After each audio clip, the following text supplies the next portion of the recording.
The grandchildren sent their grandfather, who had raised them, to a hospice, but when they read his final letter, they deeply regretted their decision.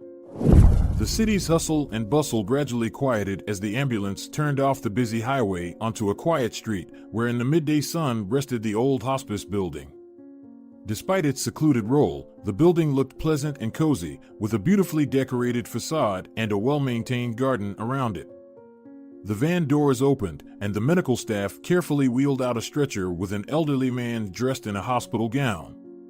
His eyes showed fatigue, but also a hint of curiosity.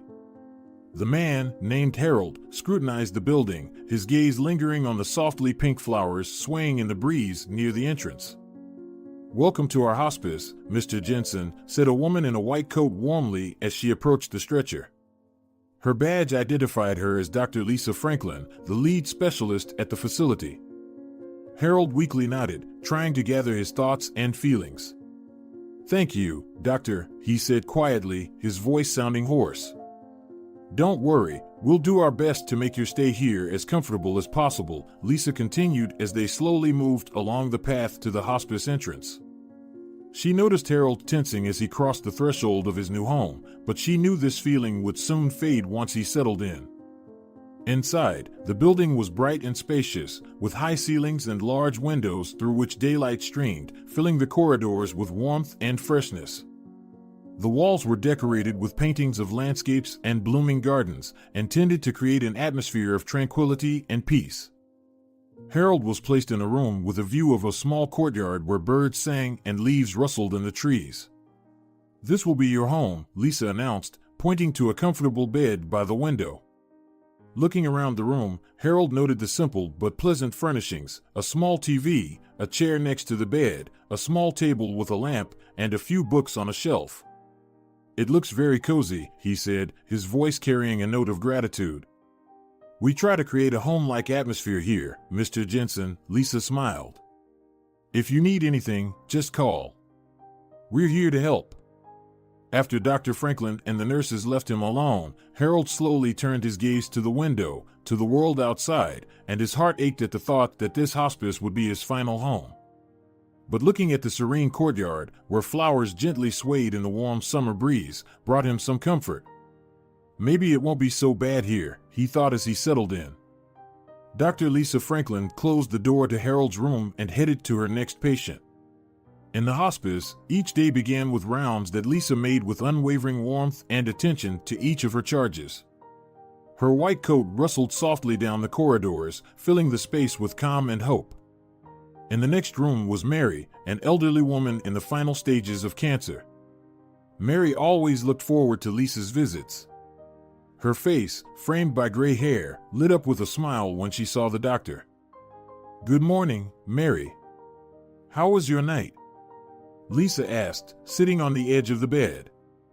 "Dr. Franklin, the night was difficult, but your presence makes my morning brighter," Mary replied, reaching out to touch Lisa's hand. Lisa took Mary's hand with her own, filled with warmth and compassion. "I'm here to help you, Mary. Don't forget that. Maybe we could listen to some music? You mentioned you like classical music." "Oh, yes, that would be wonderful," Mary responded happily. Dr. Lisa activated a small music player on the bedside table, and the soft sounds of a violin filled the room. The music, like magic, eased the pain visible in Mary's eyes. For a moment, a glimmer appeared in her eyes, reminding her of youth and carefree days. After visiting Mary, Lisa went to the room of the new patient, a young man named Tommy. Tommy suffered from a rare genetic disease, and his condition had worsened to the point where his family could no longer manage his illness at home. He was young, and his anger and despair were palpable in every movement. "Tommy, I'm Dr. Franklin," Lisa introduced herself, trying to make eye contact. "I'm not here to take away your hope. I want to help you feel as good as possible." Tommy looked at her with skepticism, his eyes full of pain. "Everyone says they want to help, but no one can change my fate," he said sadly. "Maybe I can't change fate, Tommy, but I can make your days easier. Let's try to find something that can bring you joy, even here," Lisa replied, sitting down beside him. The rest of the day, Lisa visited other patients, each of whom she tried to give her attention and care. Her days were filled with the melodies of conversations, comforting hugs, and sometimes tears, but every action was infused with deep love and devotion to her work. As the sun began to set behind the horizon and the hospice corridors were enveloped in evening silence, Lisa sat in her office, tired but filled with a sense of duty fulfilled. She knew that each day here changed lives, and this gave her the strength to continue her work. In a hospice where every day could be the last, humor was an unexpected but valuable companion. Dr. Lisa often said that laughter is medicine that doesn't require a prescription, and she tried to maintain a light spirit among her patients despite their painful realities. On one of those autumn days, when the leaves were softly rustling outside the window, making their usual rounds, Lisa entered the room of Mark, a former comedian who, despite his severe condition, still managed to make everyone around him smile. "How are we doing today, Mark?" Lisa asked with a smile. "Lisa, I feel like a smartphone on the latest update," Mark replied with a twinkle in his eye. "The battery's running low, but the functions are still great." His joke elicited laughter, and for a moment, the everyday sadness in the room was dispelled. Lisa sat down beside him, engaging in light conversation. "You know, Mark, your sense of humor is a real gift," she said. "A gift? It's more like my defense, Doctor. Humor helps me not to focus on the pain. If I can make myself or someone else smile, it means not everything is lost," he replied, his voice quivering slightly with emotion. Lisa nodded, understanding the importance of such an attitude. "You're right, Mark. And your jokes really help all of us here feel better." After visiting Mark, Lisa proceeded to the room where Eleanor, a middle-aged woman suffering from advanced heart failure, was staying.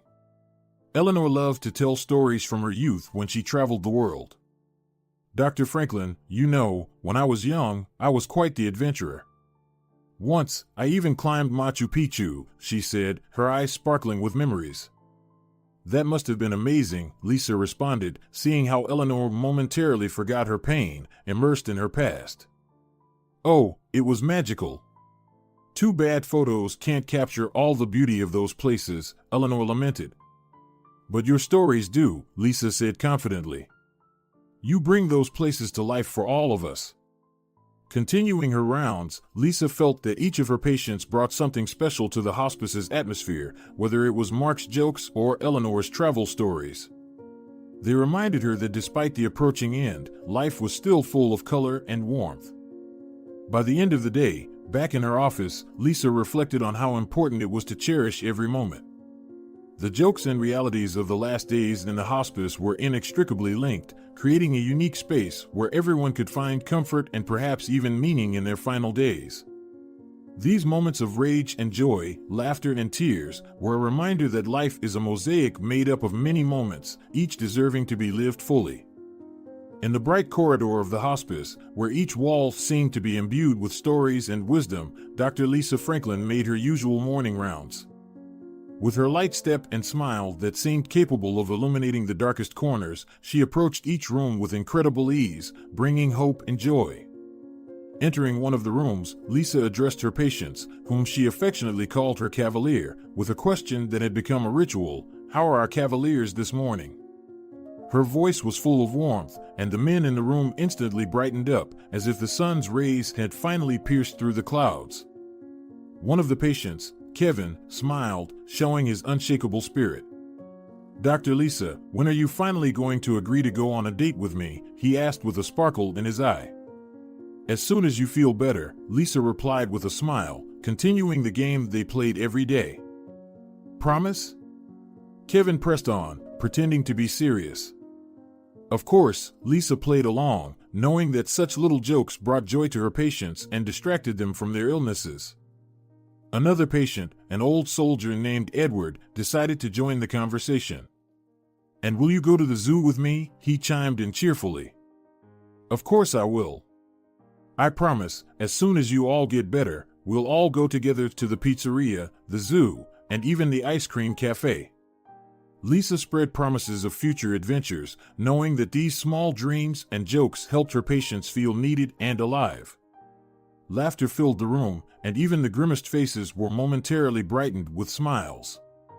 Lisa looked at her patients and felt her heart warm. These moments reminded her why she had chosen her profession. Not just a doctor, but a specialist in palliative care, Lisa not only treated bodies but also cared for the souls of those whose days were numbered. She knew that each day, each moment could be the last for her patients, so she strived to make their lives brighter, even if it meant just supporting a joke or organizing an impromptu date in the room. As she left the room, leaving behind the crackle of laughter and hope, the next meeting awaited her in the corridor. But these small victories, these moments of laughter and joy in her patients' hearts, were what gave her the strength to continue. In the hospice, where each day could be someone's last, Dr. Lisa Franklin encountered various moods and desires of her patients. Not everyone wanted to entertain or joke while facing death. But Lisa knew how to find a unique approach to each, delving into the essence of their needs and desires. One of her patients, an elderly man named Harold, had long been preoccupied with global issues. Fighting against worldwide evil was his life's mission, although his physical capabilities were severely limited. Harold had completely lost his teeth, which made his final days even more disheartening as he could neither speak nor eat properly. Noticing his suffering, Dr. Lisa took the initiative. She found donors who agreed to fund the creation of dentures for Harold. But she went further. Knowing about his life mission, Lisa helped him write a letter to the White House, in which he outlined his views on global issues and offered his solutions. To support his spirit, Lisa, along with the medical staff, crafted a fictitious response from the U.S. government expressing gratitude to Harold for his concern and contribution. The day Harold received this letter and was able to smile with his new dentures for the first time became the happiest day of his life.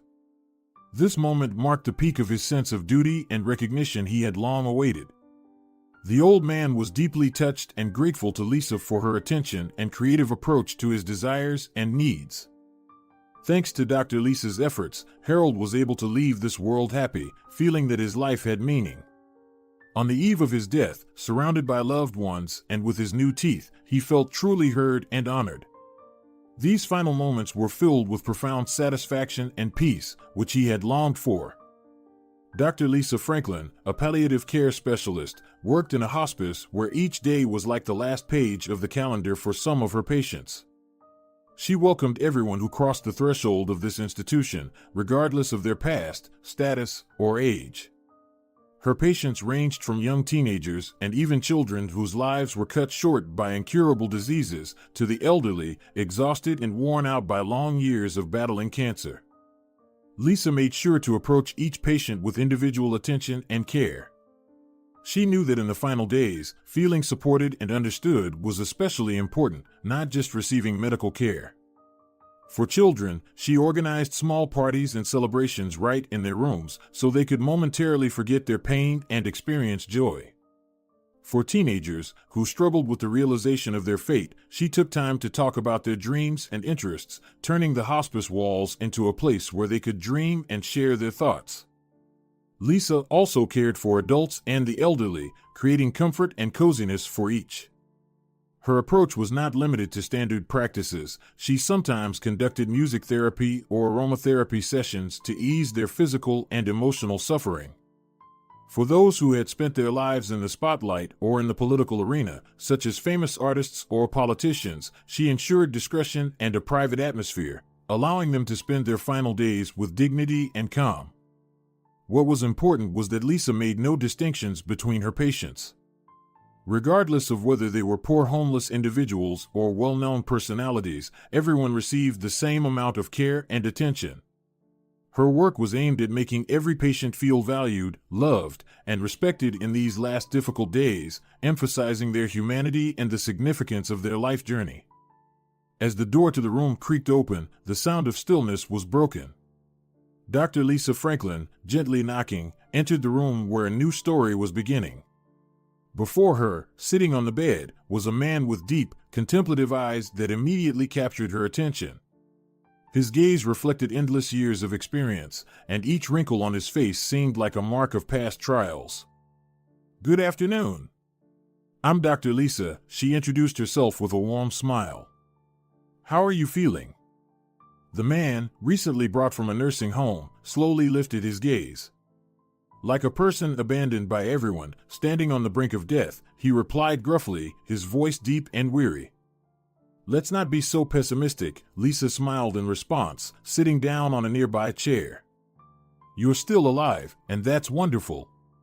We'll take care of you and ensure you want for nothing. The old man, named Edmund Coleman, gave a slight smile, watching Dr. Lisa's confident movements. Lisa, looking at him, felt that behind his grim exterior lay something more than just old age and illness. There was a spark in his eyes, a hint of unspoken dreams and unfulfilled goals. Dr. Lisa Franklin had just returned from a business trip when she encountered him in the hospice corridor. Edmund Coleman was standing by the window, watching the autumn leaves fall slowly. As soon as he saw Lisa, his eyes lit up with a smile, adding a touch of mischief to his grim expression. I wanted to apologize for our last meeting, he began as he approached Lisa. I had just arrived and couldn't immediately assess the situation properly. I thought this was just another hospice where everyone, including the medical staff, just wanted to get rid of me as soon as possible. But I was wrong. Lisa smiled, appreciating his straightforwardness. Our goal from the beginning was to create not just a place for patients, but a home where everyone can feel safe and loved. I'm glad you felt and appreciated that. Yes, indeed, this place seems like something more than just a hospice, Edmund continued, his tone sounding sincere. In these 2 weeks, I've realized that here, every minute of life is valued. And I'm very grateful to fate for having ended up here. Seeing his slight confusion, Lisa gently asked, Did you want to ask me something else? Edmund nodded, gathering his thoughts. Yes, I was told that you sometimes help fulfill patients' wishes. Is that true? Lisa's smile widened. Of course, we try to do everything we can to make our patients feel at home here. What exactly would you like? I want to change my will, Edmund said quietly, his gaze growing more determined. My relationship with my family has always been complicated, and recent years have shown me how my relatives truly feel about me. That's an important step, Lisa noted, feeling the weight of his decision. I'll help you get in touch with your notary. Just give me his contact details, and I'll arrange a meeting as soon as possible. Thank you, Doctor, Edmund said, his eyes reflecting relief. I never thought I would find a place in the last days of my life where I would truly feel cared for and understood. Lisa nodded, leaving with a sense of duty fulfilled. Each case in the hospice was unique, but the opportunity to give Edmund a chance to end his life with a sense of peace and dignity was what made her work exceptionally meaningful. The next morning, as the gentle rays of the morning sun streamed through the hospice windows, Dr. Lisa Franklin and the notary entered Edmund Coleman's room. The man, sitting in a chair with a view of the park, turned around, smiling as he saw them at the door. I'm glad to see you again, the notary began, trying to hide his surprise. But, to be honest, I'm a bit taken aback. Don't you want to leave your inheritance to your grandchildren anymore? No, I don't, Edmund replied firmly, his eyes shining with determination. I now have a different plan and a different goal, he added with a smile. Lisa, feeling that her presence might be unnecessary at such a moment, gently said, I'll leave you to it, and headed for the door. No, please stay, Edmund stopped her. This also concerns you. Me? Lisa asked, surprised, turning around. Well, rather your organization, the old man continued with a warm smile. The notary listened attentively, preparing to record Edmund's last wishes. He started with the formalities of the will, then looked at Edmund, awaiting further instructions. I bequeath all my funds, as well as half of my house, to this hospice, Edmund declared firmly. My final wish is that patients who are destined for the end of their lives be accommodated in the part of the house that belongs to me. Silence filled the room as everyone present tried to grasp the magnitude of this statement. Dr. Lisa was the first to recover from the initial shock. I am, of course, very glad that you place such trust in us, but I think this decision might be somewhat reckless. It's unlikely that your grandchildren, who, according to you, own the other half of the house, would be pleased with such neighbors. she said cautiously. That's precisely the point, Edmund replied with a smile. That is my final wish. He then shared his story, explaining how his grandchildren had gradually distanced themselves from him, absorbed in their own lives and interests, forgetting the one who had cared for them all his life. Have you ever thought that your whole life could pass in the blink of an eye? Edmund began. He gazed at his hands as if recalling every line and scar on them.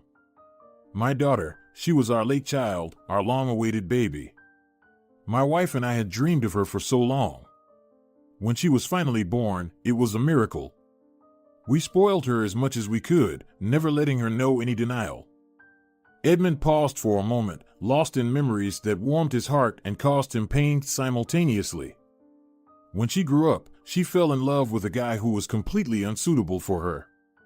We told her he wasn't the one for her. This guy, at 18, already had several run-ins with the police, and his parents abused alcohol. But my daughter was stubborn, and no amount of our words could stop her.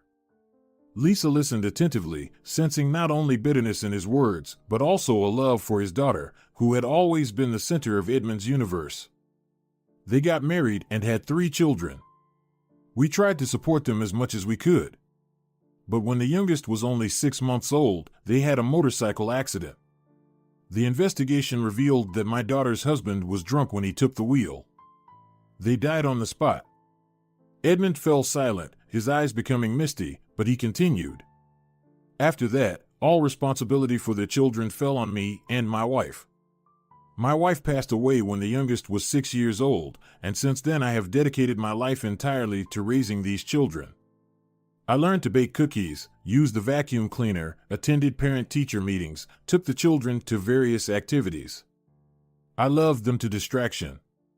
They were all that remained of my family. He paused again, this time longer, as if gathering his strength to continue. 5 years ago, when the children had grown up, I met a woman. It was a chance encounter in the park. I simply asked her the time, and she answered. That's how the conversation started. She captivated me with her smile, her sense of humor, and the way she saw the world, so similar to my own feelings. We dated for about a year, and I finally decided to propose to her. Edmund smirked, but there was no joy in his smirk. When my grandchildren found out, there was an uproar. I invited her to our home for dinner to introduce her to the family, and they, upon learning the reason for our meeting, started shouting and insulting us both. They told her straight to her face that she was a fraud trying to swindle an old man and deprive them of their rightful inheritance. She was in shock. She had a heart attack, and I had to call an ambulance and take her to the hospital. Edmund stopped, his breathing becoming heavy. After that, I no longer saw that woman. My eldest grandson sold his apartment, which he inherited from his father, and gave me an ultimatum. He demanded that I sell him half of my house. He hoped that, after my death, he would get both the money for half of the house and the house itself. Edmund swallowed, trying to control the emotions that overwhelmed him. I lost half of the house, and my grandchildren fought among themselves over my money. They didn't talk to each other for a long time, and then, at a family meeting, they decided to place me in a nursing home. I was strongly against it, but they said that they were young, their families were growing, and they no longer wanted to live in the same house with me. They didn't listen to my protests, they just got rid of me. The man fell silent, tears forming in his eyes. Lisa found herself at a loss for words to comfort him. She understood that there were no easy solutions or words that could fix everything that had happened. She simply sat beside him, silently holding his hand, sharing his pain, and leaving only the silence in the room, which spoke more than any words. Dr. Lisa Franklin sat in silence for a long time after Edmund finished his story. The room was filled with the weight of his words, and it seemed as though even the air was permeated with the bitterness and hurt he had harbored in his heart for years. She listened attentively, feeling all the pain and despair that accompanied his tale. That is, of course, a very sad story, Lisa finally said, sighing. But what does all this have to do with our hospice? Edmund looked at her, and in his eyes flickered a spark of determination that had not faded despite his age and illness. The most direct connection, he began, his voice sounding firm. The thing is, my grandson Carl bought half of the house from me, and now they have no other property. They were hoping that I would die, and they would get back the money for half of the house and the house itself. Lisa frowned, trying to understand where Edmund was leading. But if I bequeath all this to you, he continued, then they will have to watch old people like me, who are on the brink of death, for the rest of their lives. They won't be able to move away or change this situation. Edmund's words sounded cold and calculating, but Lisa felt that behind this harshness lay not so much a thirst for revenge as a deep wound he carried in his soul. Perhaps then they will understand, Edmund continued, his voice softening, how their greed and avarice affected the one person who loved them and cared for them all his life. A silence fell in the room. Lisa didn't know what to say. She felt how his words resonated in her heart, making her think about how deep a wound inflicted by loved ones could be. She understood that Edmund was not just trying to leave a legacy to the hospice. He wanted his final act to be a lesson for his grandchildren. He wished for them to realize that material goods and comfort pale in comparison to a human soul that needs love, understanding, and support. Dr. Lisa took a deep breath and, looking into Edmund's eyes, said quietly, "All right, I will fulfill your request and do everything as you wish." She knew that this was not just fulfilling a patient's last wish. It was an act of compassion, an attempt to help him find peace and solace in the final days of his life. It was her duty to a man who, despite all the betrayals and losses, still wanted to leave something meaningful behind. Edmund nodded, and for a moment, gratitude appeared in his eyes. For the first time in a long while, he felt that someone truly understood his pain and was willing to support him in this final important step. Lisa quietly stood up and headed for the door, leaving Edmund alone with his thoughts. Outside the door, she paused and took a deep breath, realizing how significant this act would be not only for Edmund, but also for his grandchildren, who might finally understand how much they had lost due to their greed. A few days passed after Edmund Coleman made one of the hardest decisions of his life. All the formalities for changing the will had been settled, but peace did not come. The inner dialogue he had been having with himself for years still raged in his soul. However, he now felt that he needed to take one more important step before he left forever. He understood that behind the legal documents he had left, his own words addressing those he once considered family needed to follow. One quiet evening, as the light of the setting sun gently lay on the walls of his room, Edmund asked Dr. Lisa to come in. "Doctor, could you help me write a letter?" he asked quietly as she entered. Lisa, sensing determination in his voice, nodded. "Yes, of course," she replied, taking out a notebook and pen. She knew that this letter would not just be words on paper but a final message to those he had once loved. "Dictate, I'm listening," Lisa said softly, sitting beside his bed. Edmund sighed, as if gathering his courage, and began. "Dear Carl, Elizabeth, and Robert. From your earliest childhood, I cared for you and did everything to make you happy. I took you to school, helped with your homework, and supported you in all your endeavors. I was a good grandfather to you and dedicated my entire life to you. After your mother and father died, you became my only purpose in life. I learned to bake cookies, iron clothes, and even play video games to be closer to you. But life turned out differently, and you repaid me in a way I did not expect.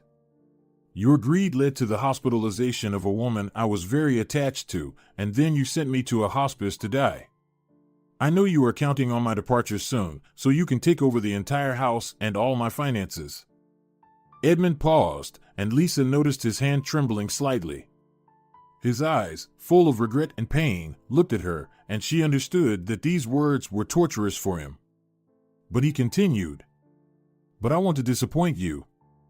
I have rewritten my will, and now all my funds, as well as the remaining half of the house after my death, will go to the hospice where I spent my last days. During all this time, you didn't even once visit me or inquire about my health. But may God judge you.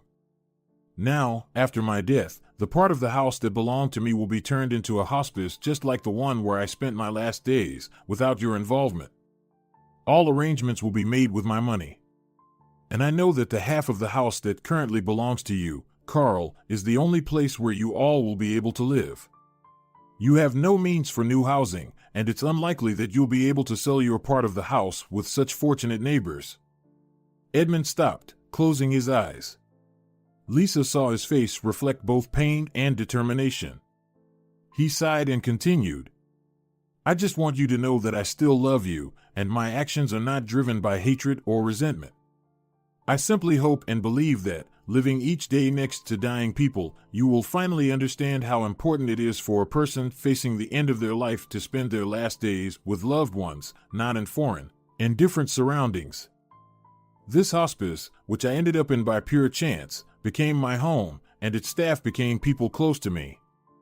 And still, I am very sorry that at the moment of my departure, you, those to whom I dedicated my entire life, will not be by my side. But I believe that soon you will understand me, and the last lesson I give you will positively influence the rest of your lives. With love, your grandfather." When he finished, silence filled the room. Lisa carefully put away the notebook and looked at Edmund, who seemed to feel relief from being able to express his final words. She knew that this letter would not only shock his grandchildren but also give them an opportunity to rethink their actions and relationships. When the letter from their grandfather reached Carl, Elizabeth, and Robert, they did not expect anything unusual. They were confident that their grandfather would transfer the house to them as planned from the beginning. As Carl opened the envelope and lazily skimmed the first lines, expecting standard formalities, his face began to change, from an expression of self-assurance to one of shock and confusion. "Elizabeth, Robert, you need to see this," he said, his voice trembling with the surge of emotions. Elizabeth took the letter from her brother, her brows furrowed. She read the first few paragraphs, and her face turned pale. Robert, standing nearby, could not understand what was happening, but seeing the expressions on his brothers' and sisters' faces, he sensed impending trouble. "What is it, Liz?" he asked, noticing her trembling hands. "Grandpa, he changed the will," Elizabeth gasped, barely holding back tears. "He left everything to the hospice." The words sounded like thunder on a clear day. Robert snatched the letter from her hands and began to read it himself. His face initially showed disbelief, then growing despair. They had all been certain that their grandfather would leave them the house and money, that he would forget the grievances, that their lives would be arranged without worries. But now all their plans had collapsed. "How could he?" Carl exclaimed, throwing the letter on the table. His eyes filled with anger. "We are his family. We deserve that inheritance." Elizabeth sobbed, trying to grasp the magnitude of what had happened. "He says he's doing this because we betrayed him. Because we sent him to the hospice. We did it for his own good." Carl fiercely defended. "He became a burden, we had no choice." Robert, who had been silent until now, quietly said, "Maybe we really were wrong. Maybe he's right. We forgot about him. We didn't visit." These words pierced the silence, leaving a heavy quiet in the room. Each of them suddenly realized they could not justify their actions before their grandfather, who had cared for them all his life. Now that he was gone, they understood that they had lost not only the inheritance but also the trust of someone who truly loved them. "What are we going to do now?" Elizabeth asked, her voice weak and lacking confidence. "We have no money, and the house now belongs to the hospice." Carl could not find an answer. Anger and disappointment filled him, but along with it came the realization that they had created this situation themselves. He remembered how his grandfather was always there, how he taught him to ride a bike, how he helped with homework, how he supported them in difficult times. And suddenly these memories became unbearable, burning him from within. "We'll have to accept it," Robert said, finally breaking the silence. "And maybe we should at least visit that hospice once, to see how he lived his last days." These words marked the beginning of the process of acceptance. They understood that they could no longer change the past, but they could try to correct their lives and relationships with each other. Their path to this understanding was long and hard, but they began it with the recognition of their own mistakes. Elizabeth, Carl, and Robert stood together, feeling the bitterness of loss give way to sadness and shame. They knew that now they would have to find new paths in life, build a future that would no longer be based on inheritance but on their own efforts. Edmund Coleman's death came quietly, at dawn, as the first rays of the sun began to filter through the windows of his room. Lisa, who was on duty at the time, immediately felt the loss as she entered his room. Edmund's face was calm, as if he had finally found the peace he had been seeking for so long. The funeral was modest, attended only by hospice staff and a few of Edmund's old friends. His grandchildren did not come. Lisa knew that the letter written by Edmund had reached them, but no one had responded. This silence spoke for itself. They had accepted their grandfather's decision, although they might not have fully understood his motives. Several weeks passed before Lisa dared to visit the house that Edmund had bequeathed to the hospice. The other half of the house belonged to the grandchildren, and they were now living there, trying to come to terms with their new reality. The half of the house that Edmund left was to be converted into a hospice, with all the remaining funds allocated for this purpose. When Lisa first entered the empty half of the house, she was overwhelmed by a strange feeling, a mixture of sadness and hope. The house, once filled with life and memories, now stood quiet and empty. Every room felt imbued with the presence of the past, but Lisa saw potential for something new, something meaningful. She slowly walked through the rooms, imagining how soon beds, chairs, and people in need of care and support would fill the space. Her attention was drawn to old family photographs left on the walls. These were moments of joy and love that Edmund had shared with his family. Lisa knew that this half of the house would become a place where patients could find comfort and peace in their final days. Meanwhile, Edmund's grandchildren, Carl, Elizabeth, and Robert, reluctantly adapted to their new life. Living next to the hospice, which they initially perceived as something hostile, proved to be more challenging than they had anticipated. They felt forced to witness others finding their final resting place where they themselves had once planned to build a comfortable life. But time passed, and their perspectives began to change. They saw how Lisa and her team lovingly and carefully transformed the new part of the house into a cozy and bright space. Their previous resentment and disappointment began to give way to an understanding that their grandfather had left them not just a house, but a lesson. Each day, the house became more vibrant. Patients came and went, but each left a mark on the hearts of those who cared for them. Edmund's grandchildren, who had initially viewed the hospice as an imposition, gradually began to understand that their grandfather's intention was not merely to punish them. He wanted to show that the true value of life lies not in material wealth, but in how you relate to others. Months passed since Edmund Coleman's house was divided between his grandchildren and the new hospice. Life in the two halves of the house flowed parallel, but now these two parts began to intertwine. The walls that separated them no longer seemed so insurmountable. One day, Elizabeth decided to take a walk in the yard and accidentally came across Lisa, who was helping with planting flowers in the hospice garden. Elizabeth sat down next to her, watching as Lisa carefully placed seedlings so they could take root in the new soil. "Your grandfather always loved this garden," Lisa said, without looking up from her work. "He often told me how he spent time here, taking care of the plants." Elizabeth felt a pang in her heart. She did not know many things that were important to her grandfather. Suddenly, she realized how little she knew about the man who had devoted his life to her and her brothers. "I didn't understand him back then," Elizabeth admitted, her voice soft and slightly trembling.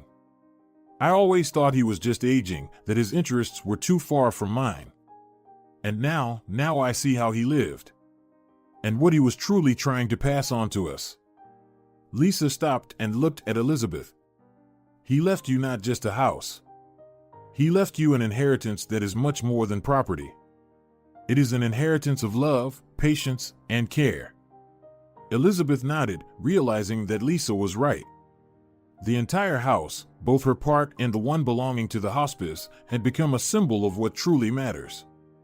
Elizabeth remembered how she and her brothers initially saw their grandfather's will as a betrayal. They thought he had taken away what rightfully belonged to them. But now she understood that the inheritance Edmund left was far more valuable than money or property. Carl, who had long avoided talking about their grandfather, finally admitted to himself that he missed him. Childhood memories began to return to him with renewed intensity. He often sat on the porch and looked at the neighboring part of the house, where patients of the hospice now lived, reflecting on what his grandfather would have said to him if he were alive.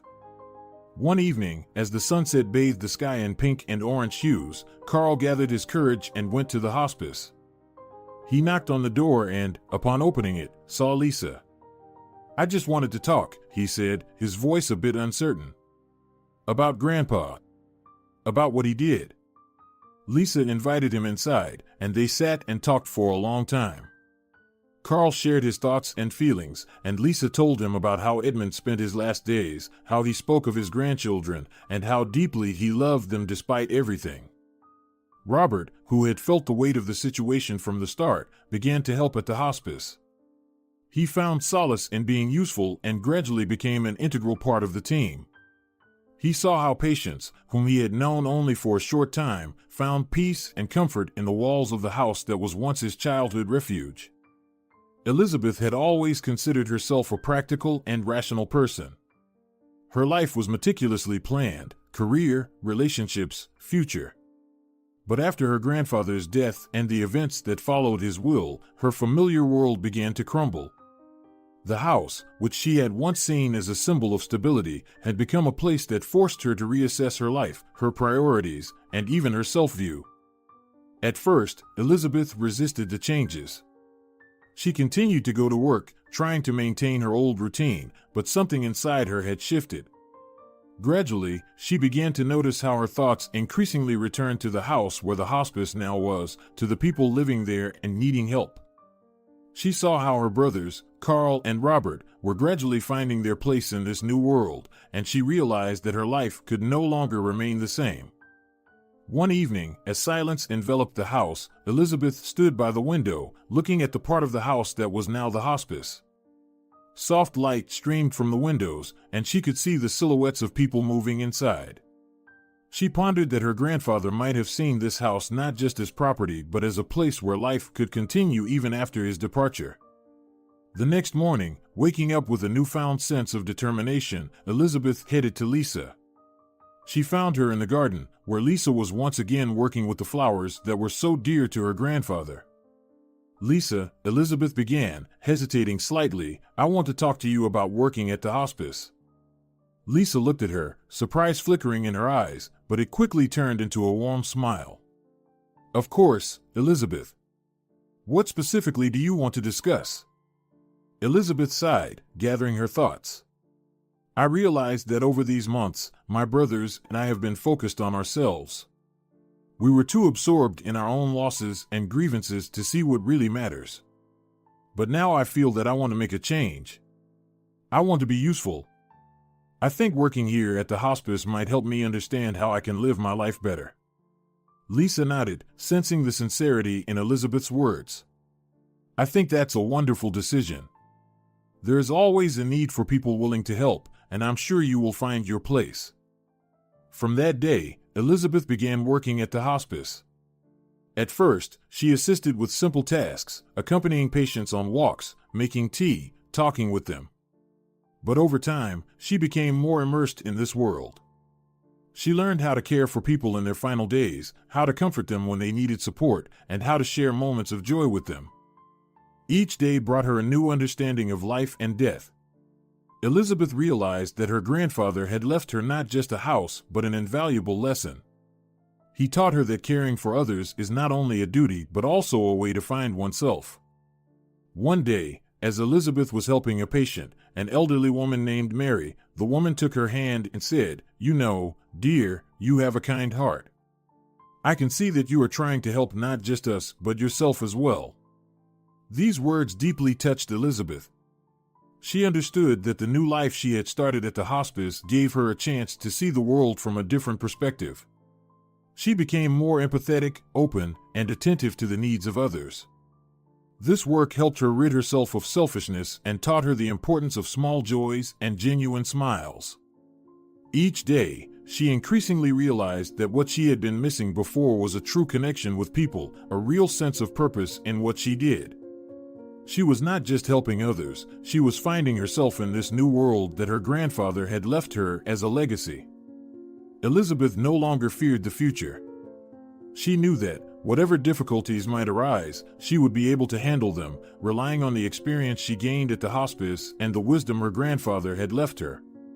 Now she lived with the confidence that her life had meaning and that she could make the world a little better by helping those in need of her care and love.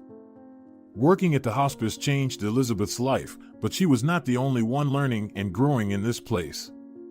The hospice, which had become the heart of Edmund Coleman's home, became a source of life lessons for everyone involved, including Carl, Robert, and even the local community. This house, once divided, now united people around the idea of compassion and care. Carl, who had always been a pragmatist and skeptic, did not believe from the beginning that the hospice could teach him anything. He saw the institution only as a source of irritation, something that interfered with his previous plans for life. But day by day, observing the patients and their families, he began to understand that true life is not limited to material things. One of the most profound experiences for Carl was meeting a patient named John. John was a retired teacher who had dedicated his life to educating youth, but now his body was failing him. However, his spirit remained strong. Carl often sat with him in the evenings, listening to stories about school, about how John saw unique abilities in each student and how he tried to unlock their potential. "You know, Carl," John said one evening as they sat on the porch, "life is not just about what you do for yourself, but also about what you leave for others. I didn't leave my children wealth, but I left them lessons that will help them be better people." These words struck a chord with Carl.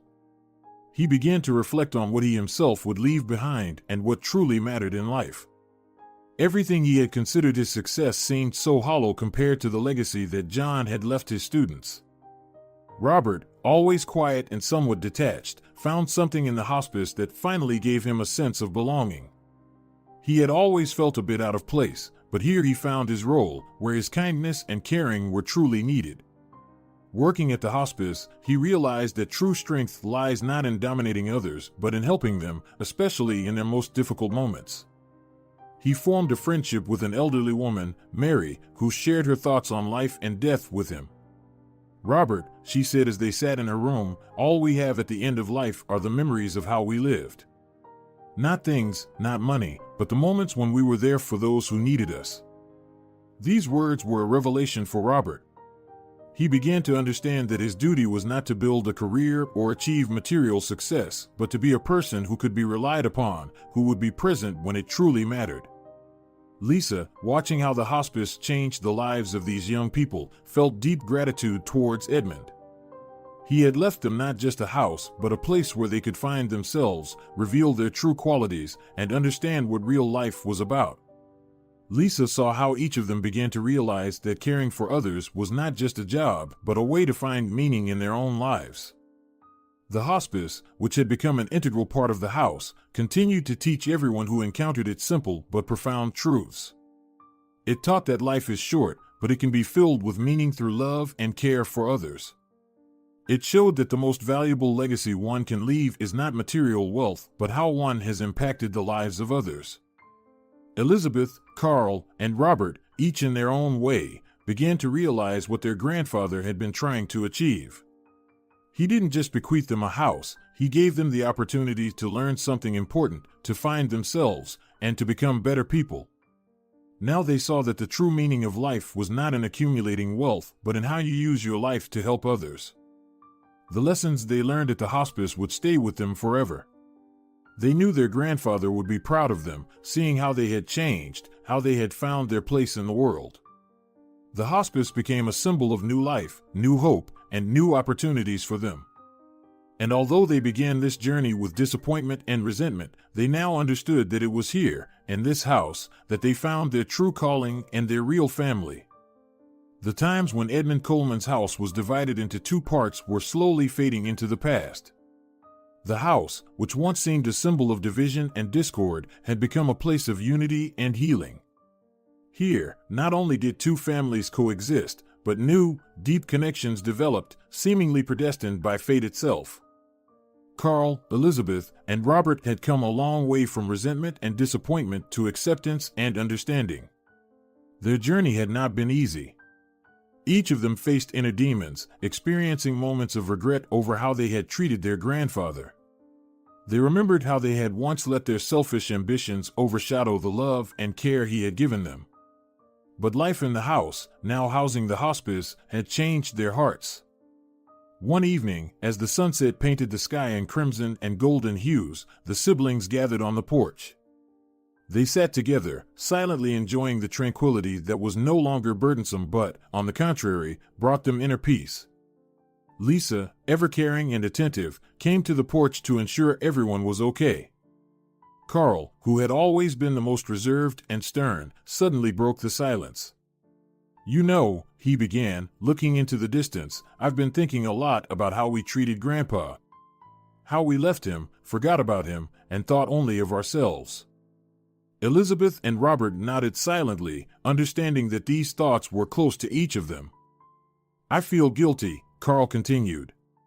"He deserved more. He deserved the love he gave us, and we." His voice faltered, and he fell silent, unable to finish the sentence. Lisa, standing nearby, placed a hand on his shoulder. "Carl, sometimes forgiveness is the hardest thing we can give ourselves. You all have been through a lot, and what you're doing now is already a step towards forgiveness." Robert, always sensitive to emotions, leaned forward, his voice soft but confident. "I think Grandpa has already forgiven us. He wasn't a cruel man. His decision to leave the house to the hospice was his way of showing us what really matters in life. And I believe that if he were here, he would be proud of us." Elizabeth, who had kept everything inside, finally let her tears flow. "I miss him so much," she whispered. "And I feel like I'll never be able to atone for how we treated him." Lisa sat next to her, embracing her. "Elizabeth, forgiveness is not just for those who have gone, but also for those who remain. You can forgive yourself and move forward, knowing that you did everything possible to make amends." The quiet evening on the porch, where future plans had once been discussed, had now become a place of forgiveness and reconciliation.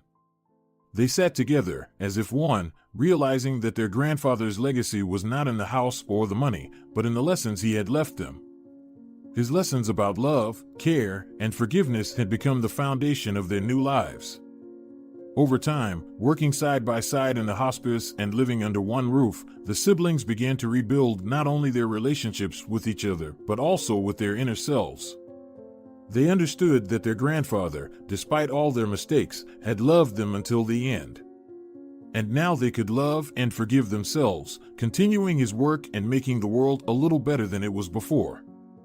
Elizabeth, Carl, and Robert, sitting on the porch, watched the sunset and knew that a new life full of meaning and love awaited them. That evening, they realized that forgiveness was the path to freedom, freedom from resentment, disappointments, and regrets. They accepted their past and were ready for a new future where they not only cared for others, but also learned to care for themselves. As the years went by, the house that had once been divided became a symbol of unity and harmony. The walls that had once separated two families now came together, becoming a place where the past and present intertwined in a continuous flow of life. The hospice, opened thanks to Edmund Coleman's will, had become a true home for those needing care and love in their final days. Elizabeth, Carl, and Robert had long embraced their inheritance, not as material wealth, but as a lesson that had changed their lives forever. They continued to work at the hospice, each finding their calling within it. Elizabeth became a key figure in managing the hospice, helping Lisa coordinate the work and creating an atmosphere where patients and staff felt like one family. Carl, once consumed by ambition, found meaning in helping others and became a volunteer, supporting patients and their families. Robert, always quiet and contemplative, discovered a talent for art therapy and now helped patients express their emotions through art, creating beautiful paintings that adorned the walls of the hospice. Each day, Edmund's house was filled with new life. There were always smiles, even among those who knew their time on earth was coming to an end. It was a place where life, even on the brink of death, found meaning and beauty. One warm summer evening, as the sun neared the horizon, Lisa, Elizabeth, Carl, and Robert gathered on the porch. They often met here to discuss hospice matters, share stories about patients, or simply enjoy moments of quiet. That evening, the porch had a special atmosphere. There was a sense of completion in the air, as if the circle that Edmund had begun had finally closed. Elizabeth looked at her siblings and Lisa and said, "You know, I often think about Grandpa. About what he left us. But only now do I truly understand that his real legacy isn't the house, the money, but the love he invested in us and which we now pass on to others." Carl nodded, his face showing deep agreement. He taught us that caring for others is the most important thing in life. I never thought I could find so much joy in helping people, but now I can't imagine my life without it. Robert, looking at the sunset, added, "We have all changed because of him." And I think that was his goal. He wanted us to understand that love is not just a word, it's an action. And that we can make this world better, even if we start with something small. Lisa smiled, looking at these people who had become so dear to her. Edmund was a special man. He knew what he was doing by leaving us this legacy. He believed that love could change the world. And he was right. They sat together, enjoying the silence and feeling that this place had become more than just a home. It was a place where they had found themselves, where they had learned to forgive and love, where they had grown stronger thanks to the lessons their grandfather had taught them. Elizabeth, gazing thoughtfully at the last rays of the sun, said, "I feel that Grandpa is with us. In every action we take, and every person we help. His love lives in us and in this house. And it will live forever." Elizabeth's words evoked a sense of unity and gratitude in everyone. They knew that Edmund's legacy was not confined to the walls of this house. It had spread far beyond, and to the lives of those who lived here, who received care and support. As the sun finally disappeared beyond the horizon, leaving only the soft glow of twilight, the four of them stood up to return to the house. Their hearts were filled with peace and the realization that they were continuing the work started by their grandfather. They carried his legacy of love into the future, knowing that this was his final wish, to find in themselves the strength to love, forgive, and care for others. And with each passing day, with each patient they met in this house, they felt how the love that Edmund Coleman had once sown grew and strengthened, bringing light and hope to those who needed